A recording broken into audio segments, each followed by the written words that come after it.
ChatGPT ngebantu gue buat jadi produktif, kreatif, dan efektif di kerjaan. Kalau lo belum banyak pakai, atau bahkan belum pernah pakai sama sekali, mungkin ini adalah kesempatan buat lo belajar. Di video ini, gue akan jelasin tentang apa itu ChatGPT, 3 contoh penggunaannya di kerjaan, dan 3 tips agar lo bisa memaksimalkan penggunaannya. Let's go! Apa itu ChatGPT? ChatGPT adalah sebuah teknologi kecerdasan buatan atau AI dengan format chat dengan komputer menggunakan bahasa manusia. Sehingga kita seperti sedang ngobrol dengan manusia lainnya. Nah, kok bisa sih ada aplikasi seperti ini? Apakah ini mirip dengan chatbot? In a way, cukup mirip. Nah, biasanya yang terjadi adalah untuk chatbot-chatbot yang kita pakai kalau misalnya kita belanja, itu mereka udah diprogram dengan jawaban template-template tertentu. Nah, ChatGPT ini memiliki kelebihan di mana dia itu bisa mengenerate jawaban berdasarkan informasi yang nantinya kita berikan. Dan sekarang juga udah mulai banyak chatbot yang akhirnya dipower juga sama ChatGPT sehingga mereka itu bisa menjadi lebih powerful. Kenapa ini bisa? Karena kita kulitin lagi tuh, tadi GPT itu GPT singkatan dari apa? G itu adalah generatif, di mana dia menghasilkan teks berdasarkan input yang diberikan. P atau pre-train sudah dilatih dengan data yang banyak. Setahu gue terakhir dilatih tahun 2021, sehingga nanti juga nyambung ke tipsnya, hati-hati nih kalau misalnya meminta fakta dari ChatGPT karena mungkin faktanya itu sudah outdated. Yang ketiga adalah transformer. Ini sebuah model yang memahami hubungan antar kata. Jadi kalau misalnya pas lagi kita masukin input, bahasa kita rada-rada nggak terlalu rapih, dia bisa mencoba untuk ikutan mikir nih, kira-kira nih orang lagi ngomongin apa. Nah, jadi ini bener-bener sih, sensasinya kayak lagi ngobrol sama manusia. Nah, terus gimana sih cara kerjanya? Cara kerjanya manusia memberikan informasi dalam bentuk chat, kita kayak ngasih tahu suatu informasi, nanti ChatGPT akan memberikan jawaban, dan terus kita sebagai manusia dapat menanggapi dengan pertanyaan, pernyataan, maupun tanggapan lainnya. So, kayak gimana sih contoh kegunaannya dalam pekerja kantoran? Kegunaan yang pertama adalah memberikan ide. Kegunaan yang kedua adalah komunikasi tertulis. Dan yang ketiga, meringkas dokumen. So, buat yang belum pernah dan belum tahu, langsung aja diketik di chat GPT di browsernya dan akan langsung muncul ke sini. Kalau lo belum sign up, silakan sign up terlebih dahulu. Tapi gue, karena udah sign up, gue akan langsung login. Dan ini langsung bisa masuk. Nah, gue udah beberapa kali nyoba-nyoba juga. Jadi di sini biar sama-sama kebayang dari awal, gue akan langsung pakainya NiChat. Nah, kita mulai dari mana nih? Di sini, tadi kan yang bagian pertama itu loh tentang generate idea untuk dapetin ide. Biasanya kebayang kalau misalnya kita lagi kerja dan kita butuh teman brainstorming. Tapi antara kita lagi nggak ada teman, atau mungkin ada tapi kita sungkan buat mengajak dia brainstorming. Nah, kita bisa brainstorming awal dengan ChatGPT terlebih dahulu. Cara kerjanya adalah kita memberikan input yang dinamakan prompt. Makanya salah satu skill yang lagi naik daun banget dengan adanya ChatGPT ini adalah prompt engineering. Alias gimana sih caranya kita bisa berkomunikasi dengan lancar dengan ChatGPT. Nah, untuk bagian yang pertama gue akan ngambil contoh di mana bentuknya seperti ini. Ini gue udah ketik duluan supaya teman-teman gak perlu nunggu terlalu lama ya. Karena kalau gue ambil ketikin sambil bikin video ini nanti jadi bakal lama banget. Di sini gue akan bikin contoh bahwa atasan gue meminta gue untuk merekrut 10 anak magang untuk Departemen Pengembangan Bisnis dalam waktu 3 bulan ke depan. Gue gak punya pengalaman di bidang project management dan belum pernah merekrut anak magang sebelumnya. Coba kasih gue ide tentang apa yang bisa gue lakukan selanjutnya. Buat teman-teman yang udah advance mungkin ngerasa ini cupu banget tulisannya, dan gue sengaja karena di sini gue pengen bikin yang simple dan bisa diikutin sama semua orang. Yang paling penting ada konteksnya, dan kurang lebih ada gambaran output apa yang kita butuhkan. Dan karena di sini kita belum punya banyak pengalaman, jadi output yang dibutuhkan adalah ide aja dulu. Ini kita akan enter, dan dari sini dia akan muncul. Apa nih kira-kira yang bisa dilakukan? Nah, kebetulan karena gue certified project management profesional, gue bisa memverifikasi apakah informasi yang diberikan sama ChatGPT ini udah cukup akurat atau belum. Kita bisa lihat ChatGPT langsung ngasih kita 13 ide mengenai apa yang bisa kita lakukan. Dan gue bisa lihat bahwa ini semua sangat-sangat spot on sih. Dan bahkan gue berani bilang kalau misalnya gue beneran gak punya pengalaman dan gue dikasih ini akan sangat membantu. Karena siapa sih yang kepikiran bahwa pertama-tama yang perlu kita lakukan itu adalah memahami kebutuhan.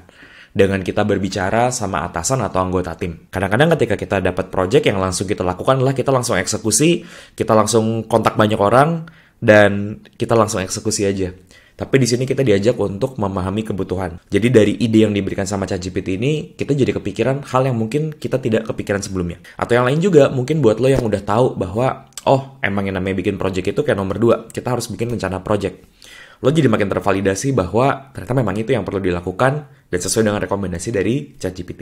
Nah, jadi itu use case yang pertama alias generating idea atau memberikan ide. Yang kedua adalah memberikan atau menuliskan komunikasi tertulis. Nah, di sini let's say ceritanya, gue itu pengen membuat meeting kick-off dengan semua stakeholder yang terlibat supaya sama-sama paham konteksnya seperti apa. Tolong dong bantuin gue tulisin email singkat dengan bahasa formal yang bisa gue kirim. Nah, karena kenapa nih? Karena kadang-kadang kan yang sulit adalah ketika kita memulai pertama kali karena mungkin kita lagi nggak kepikiran atau kita lagi mandek atau lagi lapar. Nah, sedangkan dari ChatGPT ini kita bisa dapet lah kerangka awalnya. Nah, ini dia. Nah, ini bisa nanti tinggal kita copy. Tuh, mengundang Anda untuk hadir dalam meeting. Tujuan pertemuan ini adalah untuk berbagi visi tujuan serta langkah-langkah dalam merekrut 10 anak magang Departemen Pengembangan Bisnis. Di sini ada hari, waktu, tempat. Kami menghargai kehadiran, bla bla bla. Terus kalau lu mikir, kenapa bahasanya formal banget ya, Vic ya? Gitu. Padahal kan lu ngomongnya nggak formal. Nah, ini gue kan lagi mengambil case study di mana gue berada di lingkungan yang formal dan mencoba untuk memberikan tips yang sesuai dengan lingkungan formal tersebut. Nah, ini dia komunikasi. Dari sini bisa banget untuk lo improve lagi dan biasanya lebih enak karena udah ada basis yang bisa kita ubah-ubah. Nah, yang ketiga, yang tadi gue bilang adalah meringkas. Karena seringkali di dalam pekerjaan kita perlu untuk membaca dokumen, terus dokumennya panjang, dan habis itu kita perlu untuk mengambil intisari dan mengambil action dari situ. Nah, cuma seringkali karena waktu kita terbatas, kita malah jadi nggak baca dokumen, dan akhirnya kerja kita malah tidak efektif. Dan di dalam project, kadang-kadang kita perlu baca dokumen supaya kita itu bisa menjalankan projectnya dengan efektif. Nah, jadi di sini gue akan mencoba mengambil sebuah case, di mana kita ini di dalam proses pemagangan ini, kita perlu untuk melakukan research. Kenapa? Karena dalam proses perekrutan anak magang ini, gue udah diingetin bahwa akan ada orang yang skeptis, karena dianggap melakukan pemagangan ini tidak ada manfaatnya. Nah, gue udah bikin artikel yang menjelaskan manfaat program magang. Bisa nggak? Tolong ChatGPT ini bikin ringkasan sebesar 5 poin dari artikel tersebut. Tolong kabarin kalau lo udah paham dengan instruksi ini. Nah, jadi di sini gue memberikan instruksi dan gue pengen nanya, mereka paham apa nggak nih si ChatGPT? Tuh. Terus, oke. Ternyata dia udah paham artikelnya. Lalu di sini gue akan langsung memberikan artikel yang sudah gue cari dan langsung pengen gue copy paste. Right? Nih, coba langsung gue copy paste. Lo bayangin aja nih, begitu nanti muncul, artikelnya panjang banget dan kadang-kadang kita mager. Di sini langsung dia memberikan ringkasan. Dan dari ringkasan ini kita bisa lihat, bahkan dia udah langsung ada beberapa yang udah ada datanya. Dan seperti yang tadi gue bilang sebelumnya, kenapa meringkas ini jadinya oke? Karena kalau kita meminta ChatGPT untuk memberikan data, yang terjadi adalah mungkin datanya udah outdated.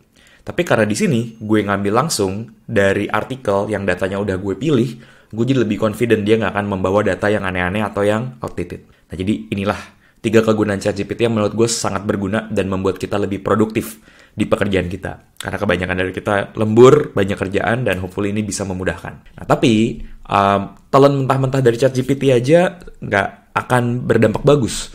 Itu dia, makanya gue udah menyiapkan 3 buah tips ya. Yang pertama adalah berikan konteks sedetail mungkin. Kalau tadi gue ngasih contohnya benar-benar kayak, gue disuruh ngerjain project sama atasan gue, kira-kira gue harus ngerjain apa ya? Itu akan keluar jawaban yang jauh lebih tidak detail, dan akibatnya jadi tidak terlalu membantu terhadap konteks kita sendiri. Itu jadi sebisa mungkin lo kasih konteks yang detail supaya ChatGPT pun bisa memberikan jawaban yang kualitasnya bagus dan relevan. ChatGPT ini benar-benar melatih banget peribahasa when you ask the quality of the answer is proportional to the quality of the question. Makanya kita diajak untuk bisa critical thinking, untuk bisa berpikir kira-kira pertanyaan seperti apa yang perlu kita tanyakan supaya kita dapat jawaban yang oke. Jadi gue kurang setuju kalau misalnya pakai ChatGPT itu artinya kita gabut dan cuma masukin instruksi asal-asalan aja. Ada the entire skill yang namanya prompt engineering, di mana benar-benar ngulitin teknik-tekniknya gimana caranya kita menanyakan pertanyaan dengan efektif. Tapi probably gue akan bahas next time. Yang kedua adalah melakukan penyuntingan secara manual, karena mungkin kadang-kadang gaya bahasanya terlalu formal, atau terlalu repetitif, atau ngomongnya itu terlalu panjang. Bisa jadi juga ini diantisipasi dengan ketika kita memberikan prompt, kita bilang bahwa tolong berikan jawaban yang kurang lebih 100 kata. Atau kalau misalnya udah kelihatan 100 kata tapi masih kepanjangan, lo bisa bilang tolong pendekin ini by 20%. Nah, tapi di luar itu juga perlu ada mungkin pengecekan secara fakta, secara gaya bahasa, dan juga penyesuaian-penyesuaian lainnya sebelum akhirnya kita berikan ini kepada orang lain. Jangan lupa juga karena saat ini sudah makin banyak tools-tools untuk mengecek keaslian dari suatu dokumen. Jadi kita bisa ketahuan kalau misalnya kita nge-share sesuatu dan orangnya ngecek apakah ini serat ini dibuat oleh AI atau tidak. Dan itu mungkin akan mendamage credibility kita sebagai seorang profesional. Jadi tetap edit-edit sesuai dengan kebutuhan yang ada. Dan yang ketiga, hati-hati dalam memberikan informasi rahasia. Karena ketika lo masukin informasi ke dalam ChatGPT, kita nggak akan tahu kira-kira sih itu bisa diakses sama siapa lagi. Jadi benar-benar hati-hati kalau misalnya lo masukin data-data perusahaan, nama perusahaan lo. Makanya tadi di dalam konteks promnya, gue nggak bilang sama sekali perusahaan itu perusahaan apa, dan gue kerja di perusahaan mana. Jadinya ChatGPT tidak akan mendapatkan informasi konfidensial seperti itu. Kalau memang di dalam promnya itu membutuhkan gue memberikan informasi, gue akan bilang tadi misalnya, oh gue ini bekerja di perusahaan teknologi. Nah, jadi karena mungkin di dalam projectnya itu tidak terlalu membutuhkan konteks tersebut, ya gue kasih informasi itu pun juga nggak akan merubah terlalu banyak. Nah, tapi hati-hati banget dalam memberikan informasi rahasia, karena ini mungkin bisa dikonsumsi lagi sama orang lain. Itu dia pengenalan singkat tentang ChatGPT. Kira-kira ada pertanyaan apa yang lo punya? Atau mungkin lo penasaran, bisa nggak sih sesuatu itu dibantu dengan ChatGPT? Kasih tahu aja karena mungkin gue akan bikin video lanjutannya. See you next time!